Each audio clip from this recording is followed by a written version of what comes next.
hasratku, rinduku, memuji, memuliakan. Salam Bapak Ibu yang terkasih di dalam Tuhan kita Yesus Kristus. Saya percaya kita semua di dalam perlindungan dan pertolongan Tuhan.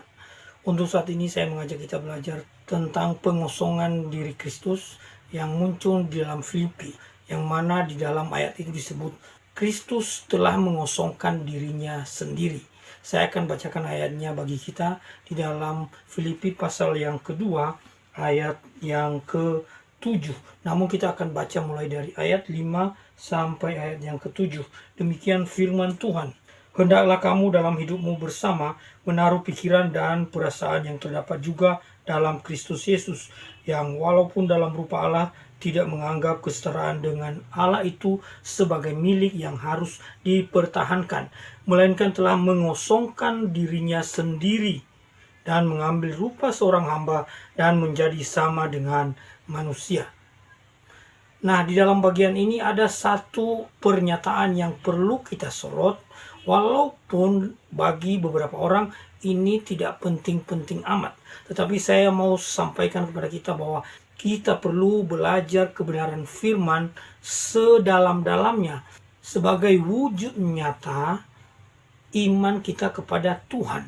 Sebab Tuhan Yesus sendiri mengajarkan bahwa kita tidak hanya mengasihi Dia dengan segenap kekuatan, segenap jiwa, dan segenap hati, tetapi juga mengasihi Dia dengan segenap akal budi. Maka kita perlu belajar tentang ayat-ayat firman Tuhan. Saya mau sorot di sini pernyataan yang menyatakan bahwa Ia telah mengosongkan dirinya sendiri. Lalu pertanyaannya bagi kita, pembahasan kita, apa yang kosong? Apakah Allah benar-benar kosong? Atau apa yang sudah tidak ada? Atau apa yang dihampakan di dalam diri Kristus setelah Ia menjadi manusia, dari kealahannya, dari keadaannya sebagai Allah, kemudian menjadi manusia? Apanya yang kosong? Kalau kita perhatikan konteks daripada surat Filipi maupun ayat-ayat sebelum dan sesudahnya, ini berbicara tentang nasihat Paulus kepada penerima suratnya, yaitu orang-orang jemaat Filipi, supaya mereka bersatu, sehati, sepikir. Itulah sebabnya di dalam ayat 5 tadi kita baca di situ, supaya mereka menaruh pikiran dan perasaan seperti yang terdapat di dalam Kristus Yesus. Walaupun dalam keadaannya sebagai Allah, Ia telah mengosongkan dirinya. Kita tahu bahwa di zaman itu secara latar belakang ada kecenderungan, perpecahan, dan perselisihan antara dua orang pemimpin jemaat bernama Euodia dan Sintike. Jadi ada benih-benih perpecahan, sehingga Paulus memberikan nasihat dan dia menunjuk kepada keteladanan Kristus. Itu sebenarnya inti dan pesan gagasan utama dari ayat yang sedang dibahas. Namun kita perlu menyoroti pengosongan diri seperti apa yang terjadi kepada Kristus. Apakah kealahannya sudah berkurang, sudah hilang, sudah hampa, atau Dia sudah tidak seperti Allah yang sempurna lagi dengan pernyataan pengosongan dirinya ini. Ayat ini juga dikenal sebagai himne kristologi, sebuah nyanyian yang gagasannya berasal dari ayat yang sedang kita bahas ini. Sebelum kita masuk kepada pembahasan untuk mencapai pengertian tentang pengosongan diri Kristus, ada teori-teori tentang pengosongan diri Kristus ini yang disebut dengan teori kenosis. Nah, istilah kenosis sendiri dari kata mengosongkan diri itu, yaitu ekenosen, yang kata dasarnya kenoo. Dari kata inilah muncul istilah terminologi kenosis, dan dari kata ini muncul beberapa teori, dan diantaranya ada 4 teori yang akan saya bagikan buat kita. Yang pertama adalah teori dualistik mutlak. Teori ini menyatakan bahwa ada bagian-bagian yang sudah hilang dari kealahan Kristus, yaitu bagian-bagian yang imanen.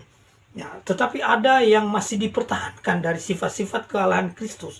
Ada bagian yang hilang, ada bagian yang dipertahankan dalam hal relasional, yang sifat kealahannya maha kasih, maha adil, maha benar, maha suci dalam relasi dengan manusia itu tetap sempurna. Tetapi ada yang kurang, yang sudah dikurangi, yaitu sifat-sifat imanensi dari kealahan Kristus. Misalnya pengetahuannya maha tahu, maha kuasa, maha hadir, dan seterusnya itu sudah berkurang dalam kealahannya. Itu teori dualistik mutlak. Kemudian ada yang kedua, teori metamorfis mutlak. Dalam teori ini Allah bermetamorfis menjadi manusia sehingga sifat-sifat kealahan itu menjadi samar, ya, menjadi dibilang sempurna tidak, dibilang hilang juga tidak. Nah, itu maksudnya pengosongan diri Kristus menurut teori ini. Teori yang pertama tadi dualistik mutlak. Teori yang kedua ini adalah metamorfis mutlak. Dan teori yang ketiga adalah semi metamorfis mutlak. Ini juga penghalusan atau cara lain untuk teori yang sebelumnya, yaitu teori metamorfis mutlak. Dia dalam semi teori ini dikatakan bahwa Allah yang kekal disesuaikan dengan sifat-sifat manusia menjadi tidak kekal, menjadi ada di dalam waktu, menjadi ada di dalam keadaan sama seperti manusia. Jadi sifat-sifat kealahan dikurangi, disamarkan, disesuaikan dengan sifat-sifat kemanusiaan. Jadi hampir mirip-mirip dengan sebelumnya. Lalu yang keempat adalah teori nyata tapi relatif. Maksudnya adalah nyata-nyata bahwa dia Allah, tetapi dalam keadaan yang bersamaan juga relatif, sebab dia adalah manusia. Itulah Kristus. Sehingga sifat kemanusiaan dan kealahan itu ada di dalam diri Yesus Kristus, tetapi tidak bersatu. Jadi ada bagian-bagian di mana Kristus sebagai Allah, dan ada bagian-bagian di mana Kristus sebagai manusia, dan sifat itu tidak bersatu dan tidak saling berhubungan. Nah, ini teori-teori ini semua sebenarnya tidak diterima. Ada lagi yang mengatakan bahwa rohnya roh Allah, tubuhnya tubuh manusia, jiwanya jiwa manusia, dan macam-macam. Inilah pengertian Kristus mengosongkan dirinya sendiri menurut beberapa teori, dan semua teori ini tentu tidak diterima menurut iman Kristen. Bapak Ibu yang terkasih, memang kalau kita perhatikan secara etimologi, di dalam kamus-kamus Yunani terbaik memang ditemukan arti kata kenoo dari kata mengosongkan diri itu. Kenoo dalam kamus bahasa Yunani, misalnya dalam Theological Dictionary of New Testament, diartikan di situ kosong, menjadi hampa, menjadi tiada, menjadi sia-sia. Tetapi oleh penafsir-penafsiran dalam teologia menyatakan bahwa ini hanya bisa diterima secara harafiah, namun tidak bisa diterima dalam konsep teologia. Ada buku yang sangat baik menafsirkan bahwa ini hanya bisa diterima dalam pengertian harafiah, tidak bisa diterima dalam pengertian yang teologis, secara khusus untuk Tuhan kita Yesus Kristus. Jadi Bapak Ibu, kita kembali kepada pernyataan kita di awal. Apanya yang kosong pada Kristus ketika Alkitab menyatakan bahwa Ia telah mengosongkan dirinya sendiri? Apanya yang hampa? Apanya yang ditiadakan dari kealahan Kristus? Sehingga disebutkan di situ Kristus telah mengosongkan dirinya sendiri dan menjadi sama dengan manusia. Pengertian ini kita dapatkan di dalam konsep inkarnasi Kristus, di mana Allah yang sempurna, Allah yang dahsyat, Allah yang hebat, Dia masuk ke dalam daging, di dalam ragawi yang disebut dengan inkarne, sebagaimana yang kita baca di dalam Yohanes pasal pertama ayat yang 14. Disebutkan di situ firman itu telah menjadi manusia. Memang tidak ada kata inkarnasi di sana, tetapi di dalam bahasa Latin disebut firman yang menjadi daging itu diterjemahkan sebagai inkarne, ke dalam daging, di dalam daging. Sehingga dengan demikian ia menjadi terbatas. Kealahan Kristus menjadi terbatas. Jadi pengertian dan gagasan tentang pengosongan ini kita mulai pahami. Bahwa pengosongan yang dimaksud adalah pembatasan kesempurnaan itu, pembatasan penggunaan hak-hak istimewa, hak kealahan, dan otoritas kealahan itu. Oleh Alkitab, hidup berkelimpahan memberikan penjelasan yang begitu luar biasa. Disebut bahwa mengosongkan diri berarti mengesampingkan kemuliaan, kedudukan, dan segala hak surgawi yang dimiliki oleh Kristus. Demi apa? Demi merasakan hidup bersama sebagai manusia, sehingga ia bisa menyelamatkan kita dari dosa-dosa kita. Maka Bapak Ibu, kalau kita perhatikan di dalam terjemahan bahasa Inggris, dalam King James Version misalnya, dan banyak terjemahan lain dituliskan di situ, He made himself of no reputation. Jadi Kristus yang adalah Allah membuat dirinya menjadi terbatas, tidak mempergunakan hak-hak surgawi itu, hak-hak kealahan itu, kesempurnaan kealahan itu. Dia biarkan, dia kesampingkan dirinya menjadi terbatas demi saya dan saudara, demi penyelamatan umat manusia. Kira-kira itu yang bisa saya berikan penjelasan untuk pengertian pengosongan diri Kristus. Saya ulangi sekali lagi, pengosongan diri Kristus yang dimaksud adalah pembatasan dan pengesampingan penggunaan hak istimewa kealahan Kristus. Jadi dia buat dirinya menjadi tidak bereputasi. Dia batasi segala kemuliaan yang dia miliki supaya ia bisa bersama-sama dengan manusia. Kristus tetap Allah, tanpa ada kekurangan, tanpa ada yang dikurangi, tanpa ada yang ditiadakan ketika ia ada di bumi. Tetapi itu dibatasi, itu dikesampingkan, namun ia tetap Allah yang sejati. Bapak Ibu yang terkasih, apa yang menjadi nilai rohani, apa yang menjadi pesan rohani bagi kita dari pembahasan tentang ayat ini?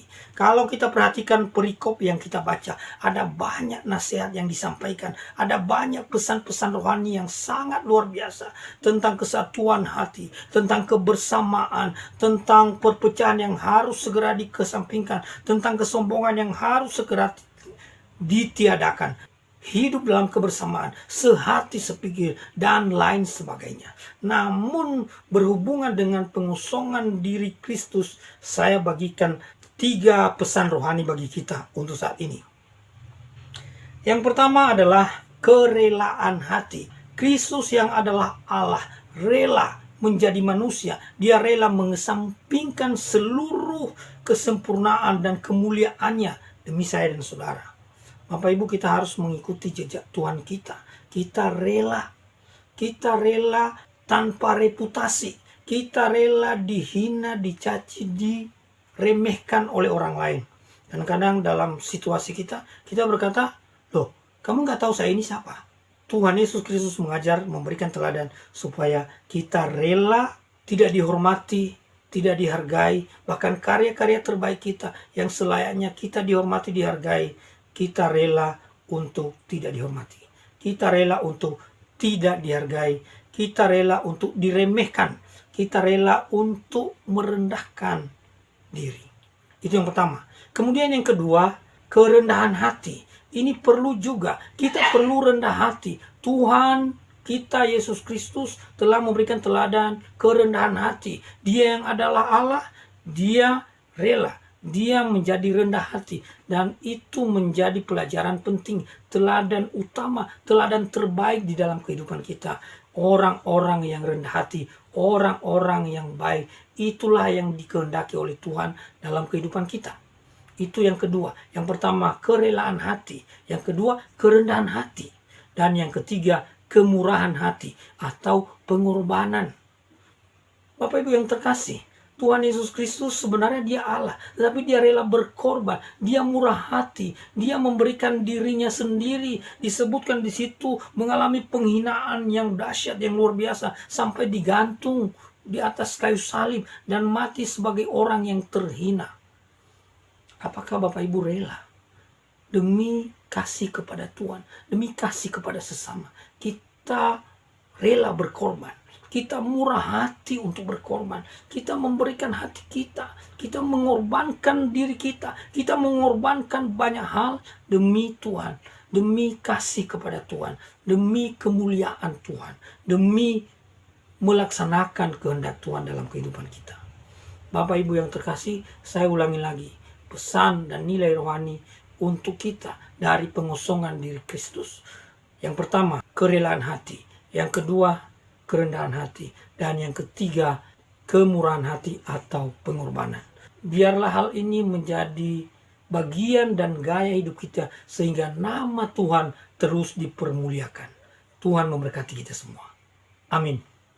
Hidup hasratku, rinduku, memuji, memuliakan